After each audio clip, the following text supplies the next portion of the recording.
ეს განცდა, რომელი განცდაც მე მაქვს, დამიჯეროთ არის გულწრფელი და რაც მთავარია, გპირდებით ერთ რამეს, რასაც ვლაპარაკობ აქამდე, ხო? აი გულით გესაუბრებთ, არც ერთი უკან მდგარი აზრი არ მაქვს და თუ რამე არ გამომივიდა, იქნება ისევ აი ამ ჩვენი კომუნიკაციის არარსებობის ბრალი. ამიტომ მინდა რომ გახსნილი კომუნიკაცია გქონდეს. მე მინდა ვიცოდე, წიგნი რატო არ ვარგა თუ სახელმძღვანელო არ ვარგა და თქვენი სახელით დავახჯობ მინისტრს, მინისტრის მოადგილეს და ნებისმიერ ადამიანს.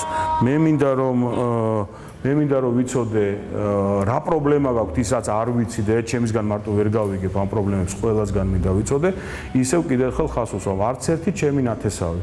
ჩემი საყვარელი ბიძაშვილების თამადობით არ იქნებიან პრივილეგირებული მასწავლებლები ან პრივილეგირებული ადამიანები. არც ერთ ჩემი ნათესავი არ იქნება იმ სტატუსში, რასაც ქვია, თქვათ, გავლენების მოპოვება ამ ქალაქში. რა ვერავინ ამ თემაში იას ახსოვს კარგად და რამასაც უნდა ახსოვდეს რა.